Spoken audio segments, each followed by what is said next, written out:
Hi, everyone. My name is Magali Girard. I'm the Executive Director of CIQSS, the Québec Inter-University Center for Social Statistics.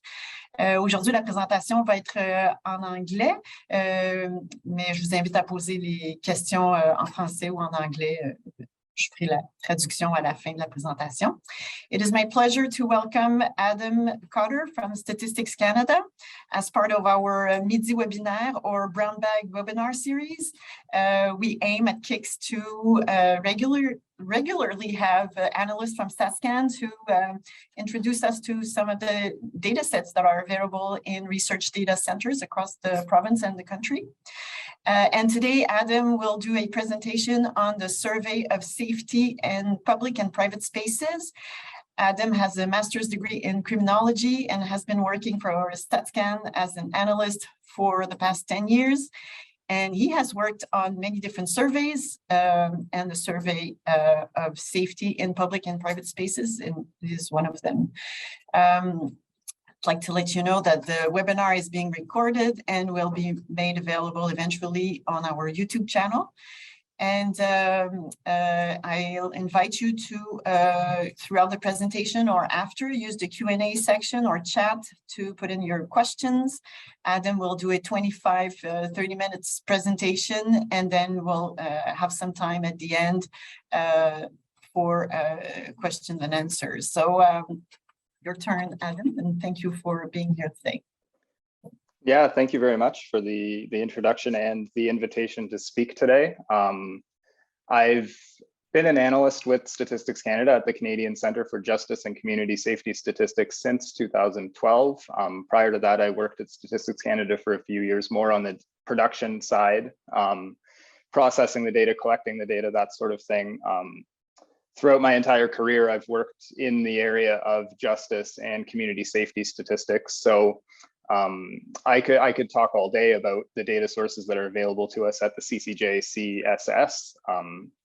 But today, what I'd like to present is sort of a focused look at one of our newest data sources, the Survey of Safety in Public and Private Spaces. We have a lot of information that's available for researchers to access through the RDCs, data that comes from police services, administrative data files, data that comes from courts, corrections, and data that comes directly from Canadians through our surveys like the Survey of Safety in Public and Private Spaces and the General Social Survey on Victimization, for example.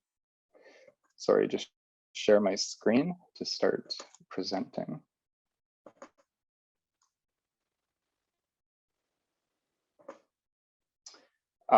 So as mentioned, I'll begin by giving an overview of the Survey of Safety in Public and Private Spaces, and then I'll talk a little bit about some of the other data sources that are available and what sort of information those files contain and how they can be used for research projects and for data analysis.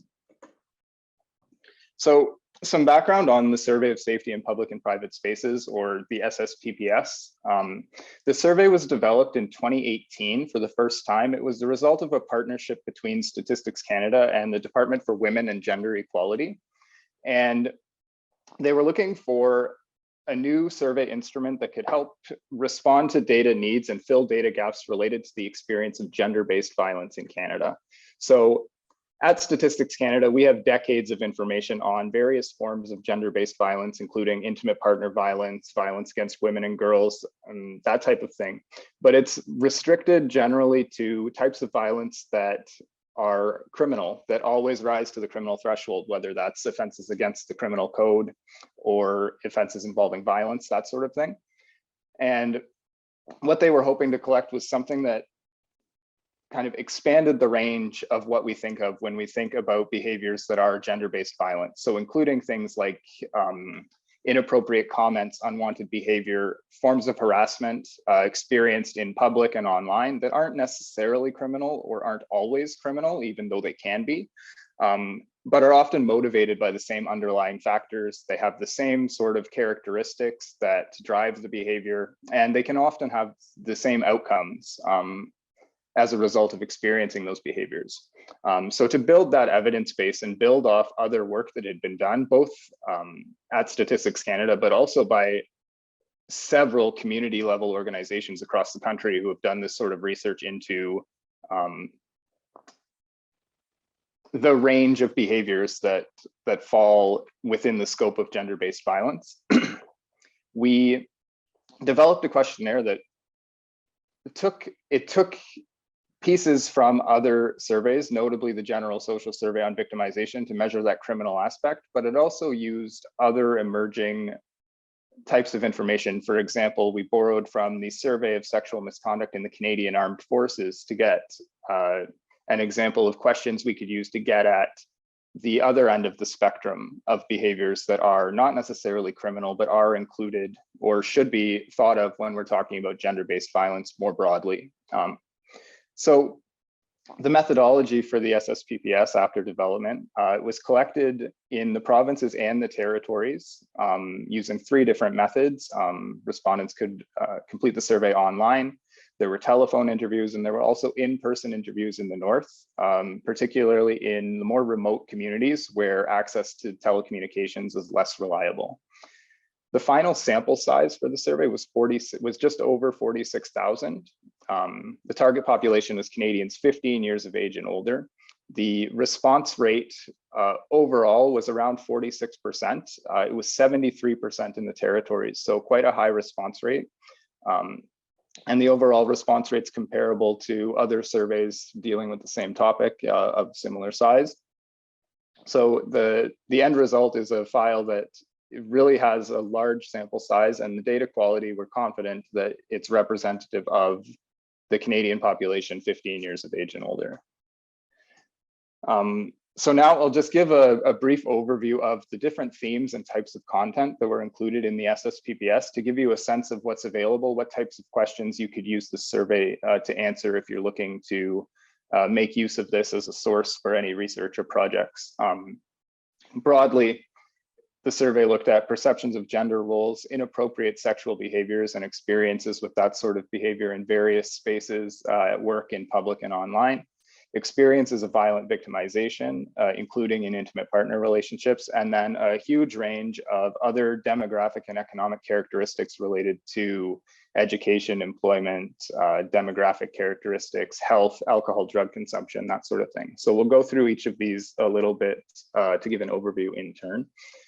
So for perceptions of gender roles, on other similar surveys, we've asked quite frequently perceptions of things like personal safety from crime, perceptions of the performance of local police, perceptions of Canadian institutions, to try and monitor the general sentiment as it relates to overall trends or institutions in Canada.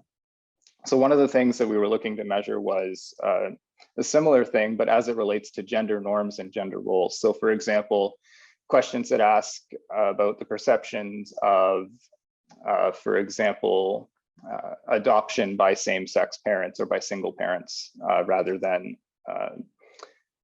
a family with a man and a woman, for example. To what extent do people feel that should or should not be an issue, for example, to see how perceptions related to questions around norms and rules are shifting in Canada, if they are shifting, how they differ across geographies, across characteristics of people, that sort of thing. So there are 8 questions related to various perceptions that you can use to examine the attitudes of Canadians of various groups and various populations. Inappropriate sexual behaviors in the workplace. Again, this was largely modeled on what we collected in the survey on sexual misconduct in the Canadian Armed Forces. It's less detailed, given the focus of this survey was the general population and not specifically what's happening at work. But it does give a general estimate of the prevalence of certain types of behaviors that may happen in the workplace and how often they're present in the general environment, and also how often they're directed at respondents personally. And then you're able to do an analysis of the prevalence among various different characteristics. Again, you can look at characteristics not only of the perpetrators, or sorry, the victims and their general characteristics, but also characteristics by occupation group. So for example, there's information on the file that lets you look at different fields or industries. and the prevalence rates of the experiences of these types of behaviors in those different settings. Similarly, we asked these questions about experiences of inappropriate or unwanted sexual behaviors in public places. This was really to expand the definition of gender-based violence, as I mentioned, to those behaviors that don't necessarily meet the criminal threshold, but they're still going to have an impact on your day-to-day life and the way you may change your behavior or alter your behavior, change your routines, how safe you're going to feel when you're engaging in your daily life in public. A little note, the public space, the definition in the SSPPS was essentially, it was broad, anywhere the public's able to access with little or no restrictions. And some of the examples we gave were the street, public transportation, malls, bars, restaurants, etc. So we asked questions about experiences of unwanted comments, unwanted touching, particularly comments based on gender or sexual orientation in the past 12 months. Further, we asked similar questions about experiences of inappropriate or unwanted sexual behaviors in the online realm, asking how often people were targeted by these comments, building on previous questions related to cyberbullying and cyber victimization, but also including some other things like protective measures taken, changing accounts, deleting accounts as a result of experiences they had. There's also a fairly detailed set of follow-up questions that ask, for example, information on the perpetrators, if the perpetrator was known to the victim, whether or not any action was taken, like speaking to the internet service provider, filing a complaint with the provider of the service where this harassment occurred, and that sort of information. Moving on to the criminal threshold and that end of the spectrum, we asked questions on physical assault, sexual assault, and stalking and criminal harassment in the 2018 SSPPS. These questions were largely based on the questions used in the GSS on victimization, so some of you may be familiar with those. So there are 2 questions on physical assault and 3 questions on sexual assault, using plain language, but designed to be more or less equivalent to the criminal code definitions of physical or sexual assault to allow us to do some sort of comparison between the 2 sources. The major difference between the GSS and the SSPPS is that violent crime in the SSPPS did not include questions on robbery, and the GSS does. The other difference is that in the SSPPS, we did not ask for a distinct count of the number of incidents, but rather just of whether or not this person had experienced any of these types of crimes. There is space for them to indicate how many instances, but the focus here really was more on whether or not they had experienced any of this type of crime, rather than looking to get details for each separate distinct incident. The other major difference, and the data that's collected by SSPPS that's not available anywhere else in our data files, is the estimate of lifetime physical and sexual assault.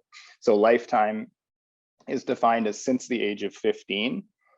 So victimization in adulthood, essentially. But that's something that's available from the SSPPS that is not available from other data sources at Statistics Canada.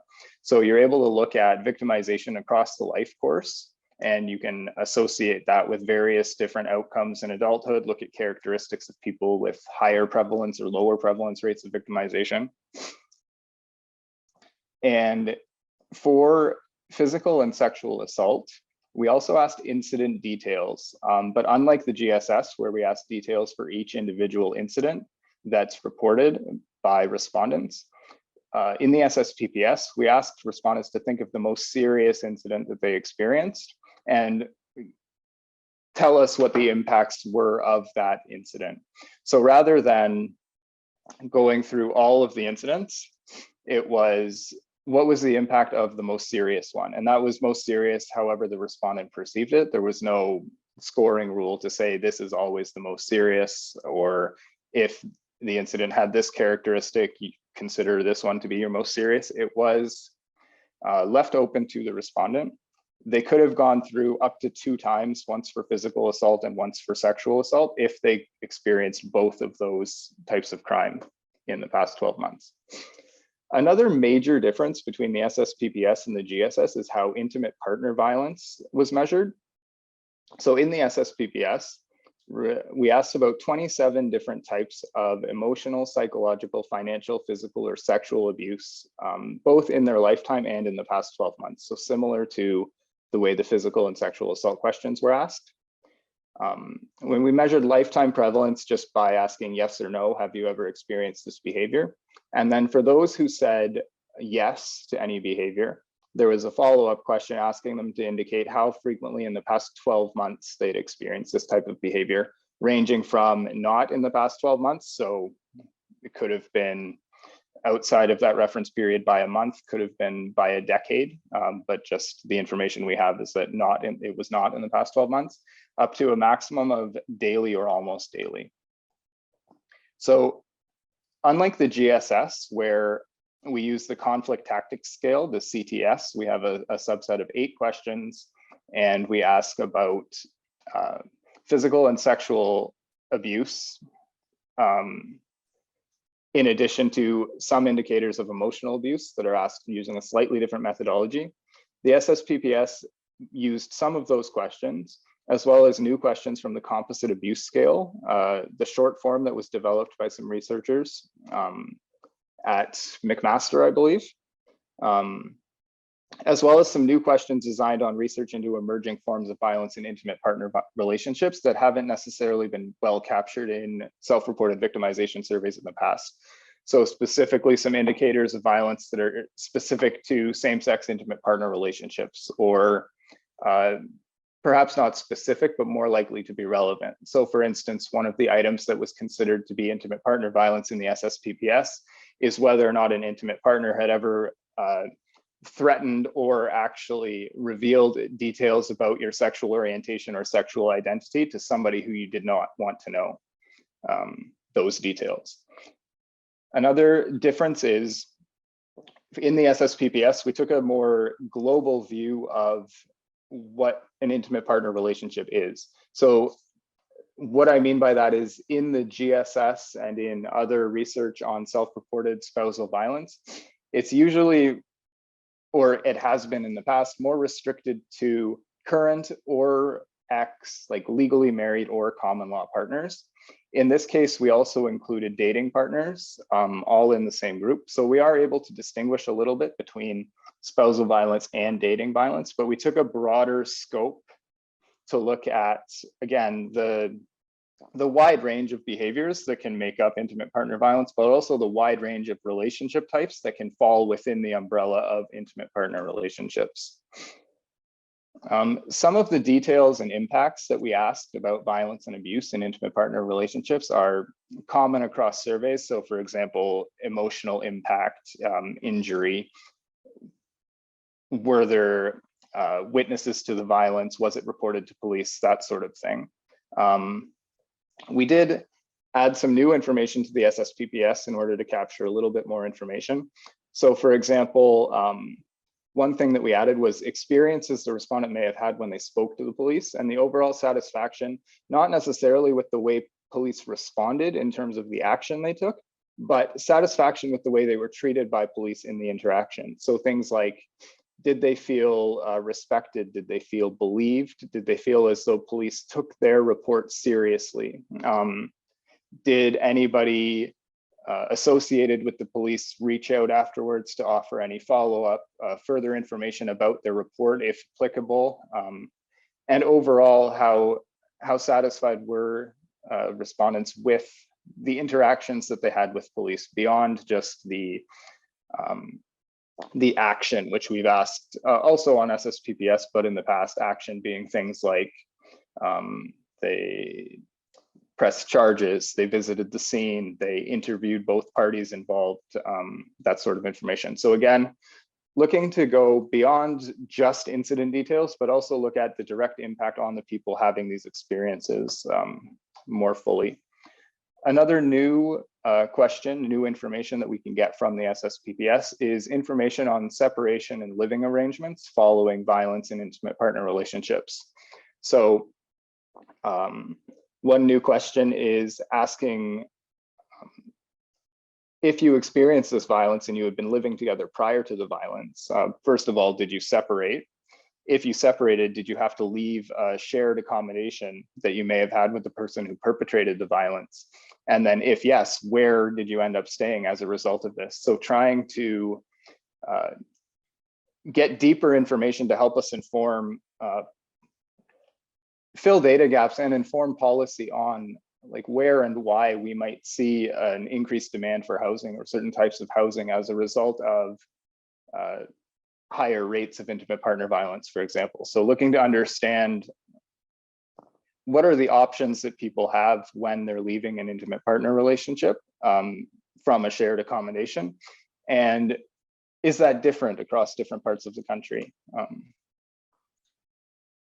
So in addition to the physical and sexual assault and the intimate partner violence, which are all sort of on the baseline of since age 15 or in the past 12 months, we also asked about some lifetime experiences that we can associate with experiences of criminal victimization and gender-based violence that may have happened either before age 15 or at any point in a respondent's lifetime.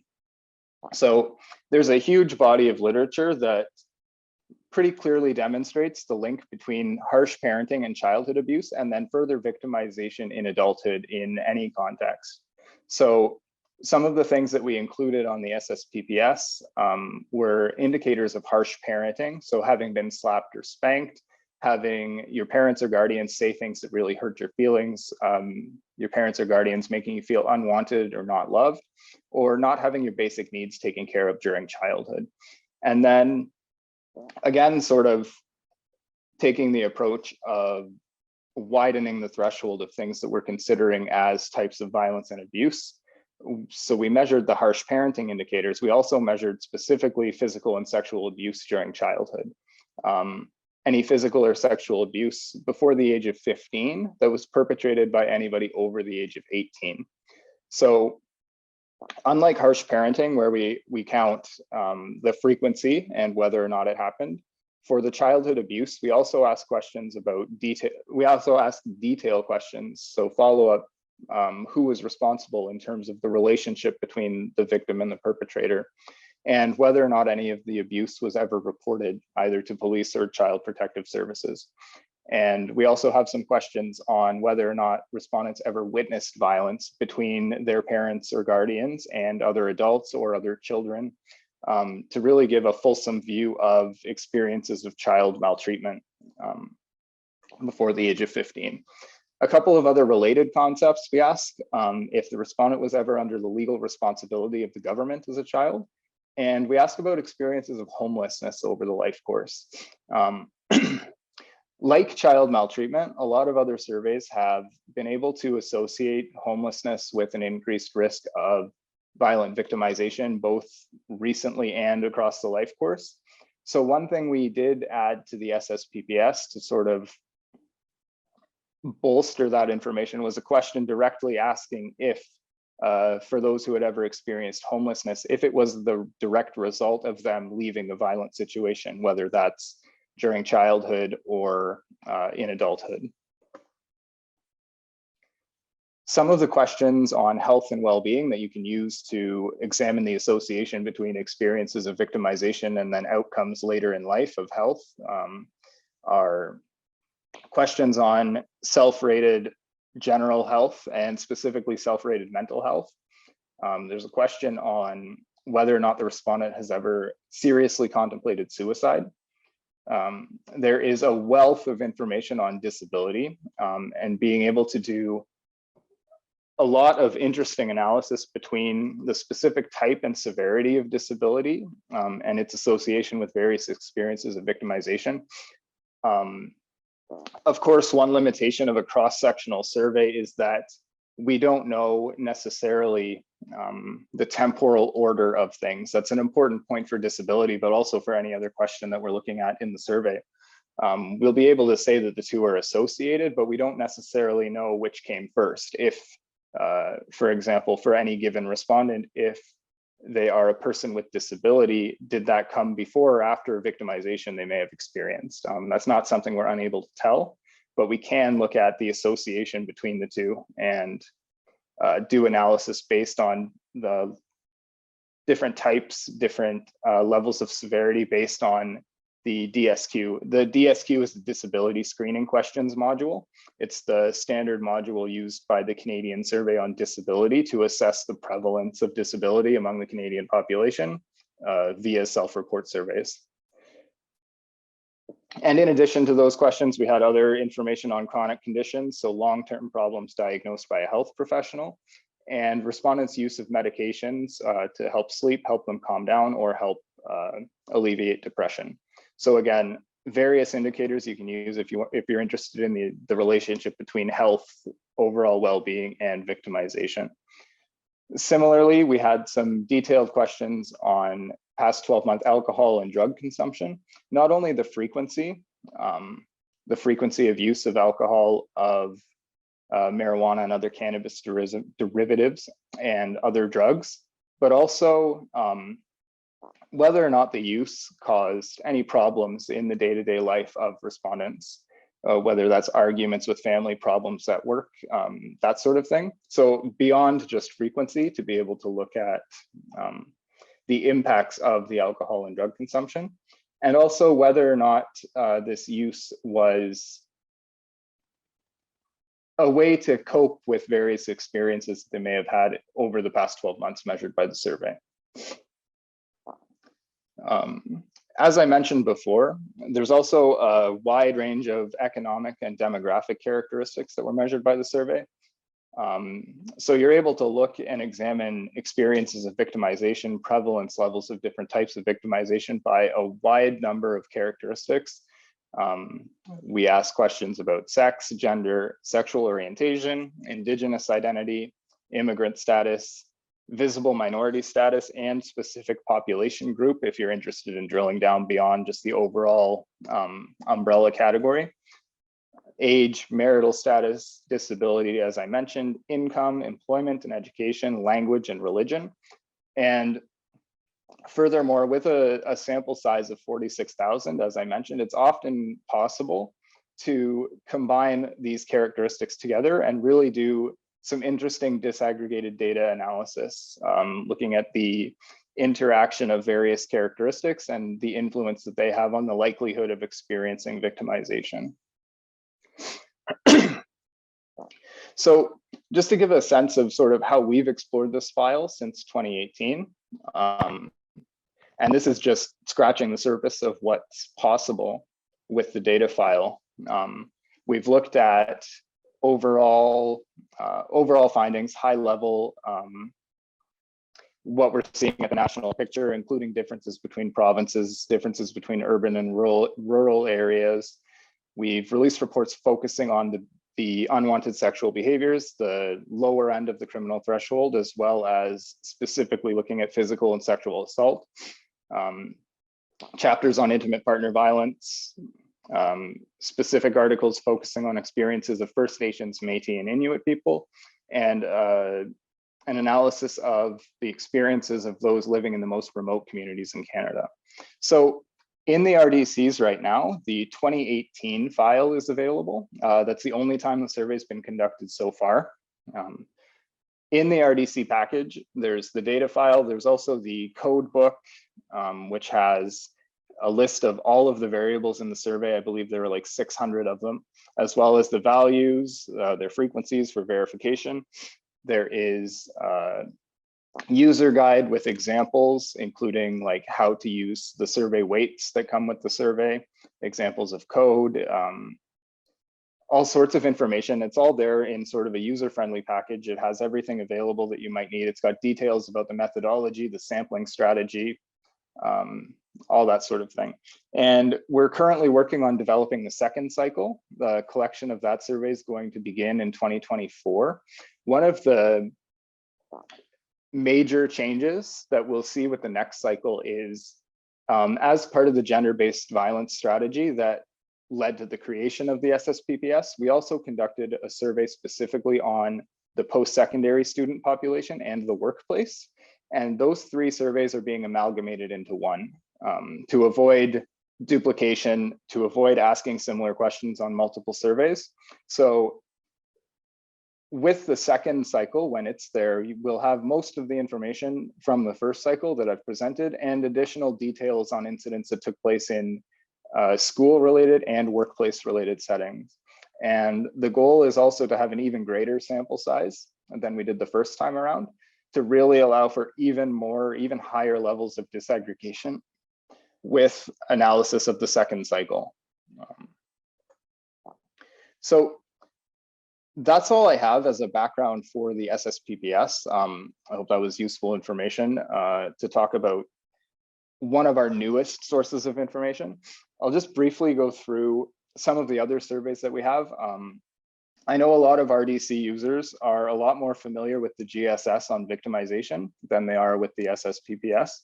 And it can be difficult to know which survey to use when you have a given research question, because they really do include a lot of the same themes between the two. But the major difference is the incident-based approach of the GSS versus the victim-based approach of the SSPPS. So as I mentioned, the GSS is interested in collecting details on each individual incident reported and experienced by a respondent, and SSPPS sort of takes all those as a whole and wants to ask questions about the overall impact and outcomes of having experienced victimization. GSS will also allow you to do trend analysis for most of its variables. The survey's been conducted 7 times between 1988 and most recently in 2019. So you're able to do analysis over time. Just briefly, so as mentioned, SSPPS, the core content is inappropriate sexual behaviors, physical and sexual assault, and intimate partner violence. We can contrast this with the GSS on victimization, where they're looking at criminal victimization, including nonviolent crime and spousal violence, as well as perceptions of personal safety in crime, perceptions of police, courts, and the criminal justice system. Whereas the SSPPS is more focused on gender-based violence, perceptions of gender roles, norms, and that sort of thing.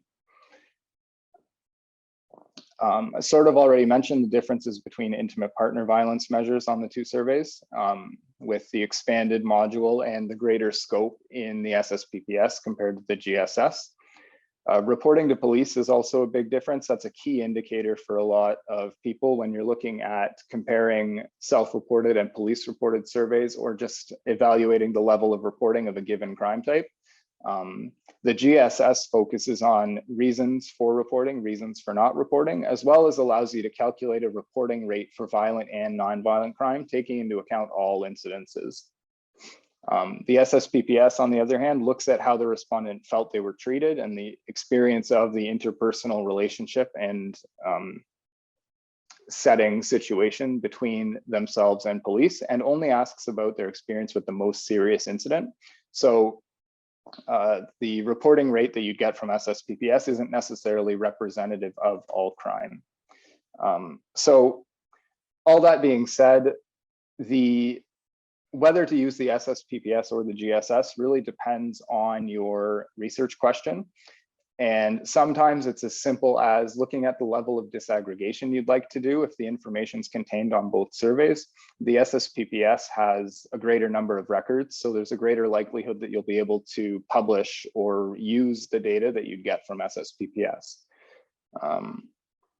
So those are our 2 main self-reported surveys that we have information for in the RDCs and that we use at the CCJ-CSS.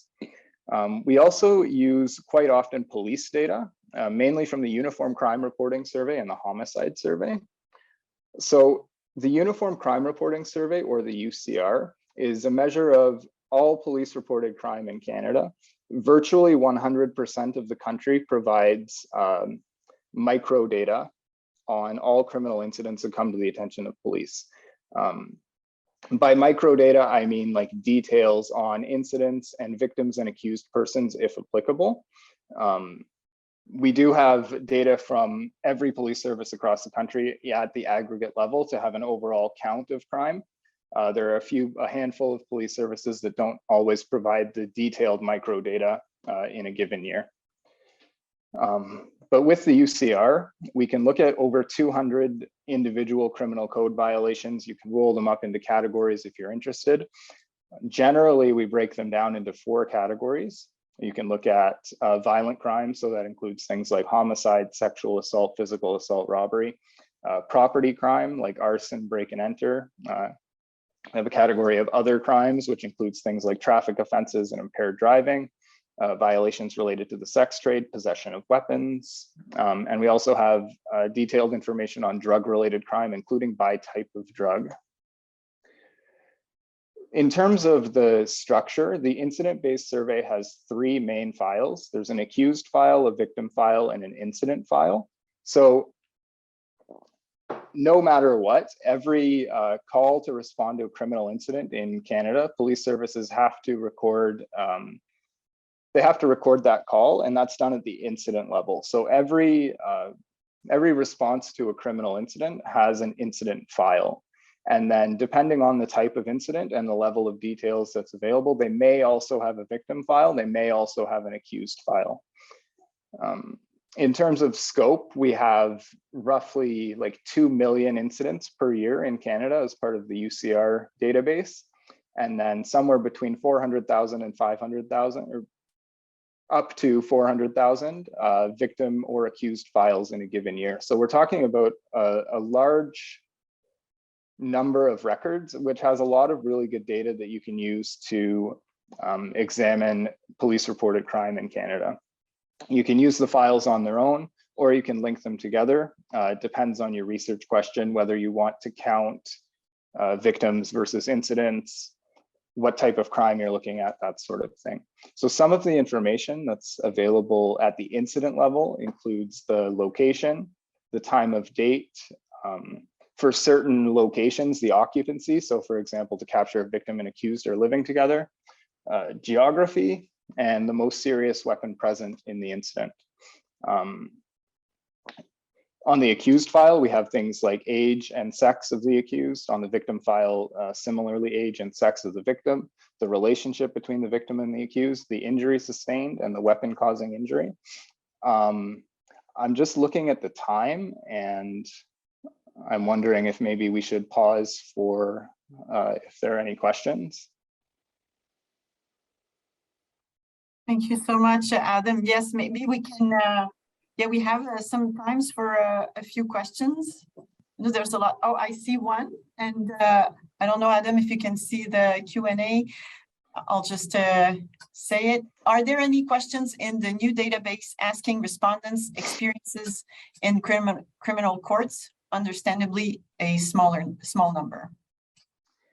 In the new database, the SSPPS, that's not something that was asked, and it's exactly because of the reason you give, being a small number, especially given the focus on sexual and physical assault, where so few are reported to police in the first place.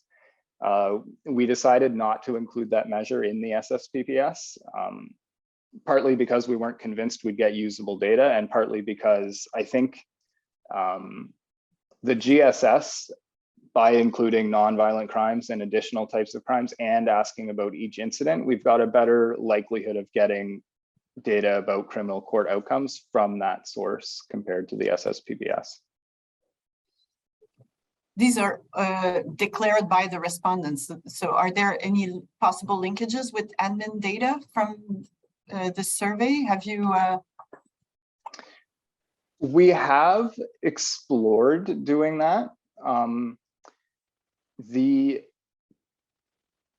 The issue is often we don't necessarily have the exact information we would need to link the two together. So for example, to complete the GSS or the SSPPS, you don't have to give your first or last name.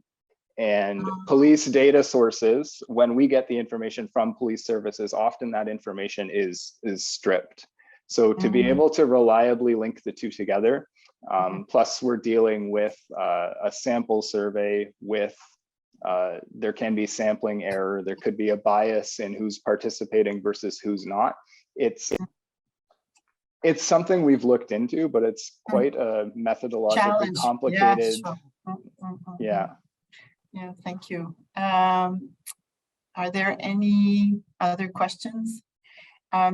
Thank you so much for presenting I really enjoyed the tables comparing GSS and the survey too. It's just, it really helps, I believe, to, depending on your objectives or research intentions, to decide on whether, which one is the best to use. And also looking forward to the new survey in 2024. It was one of my questions too, giving it's I see one more questions, but yeah, that's something I look forward to. I had a similar question. Is there a possibility of linking either UCR with the ICCS, since both are administrative and both have police information numbers? I would think this is possible. Yeah, that's something, linking the two administrative files, that is something that is possible. We've done it in the past to be able to examine, for example, pathways of crime as they go through the criminal justice system, and what starts as a certain type of offense, according to police, what does it end up as, and what's the outcome in courts, or to get information that is collected by police but not by courts, or vice versa. So for those data sources, it is possible to link the two. It's just more of a challenge when you're looking at self-reported surveys versus the administrative data that we have. We have time for one more question. If just waiting for some time to people to type in their question.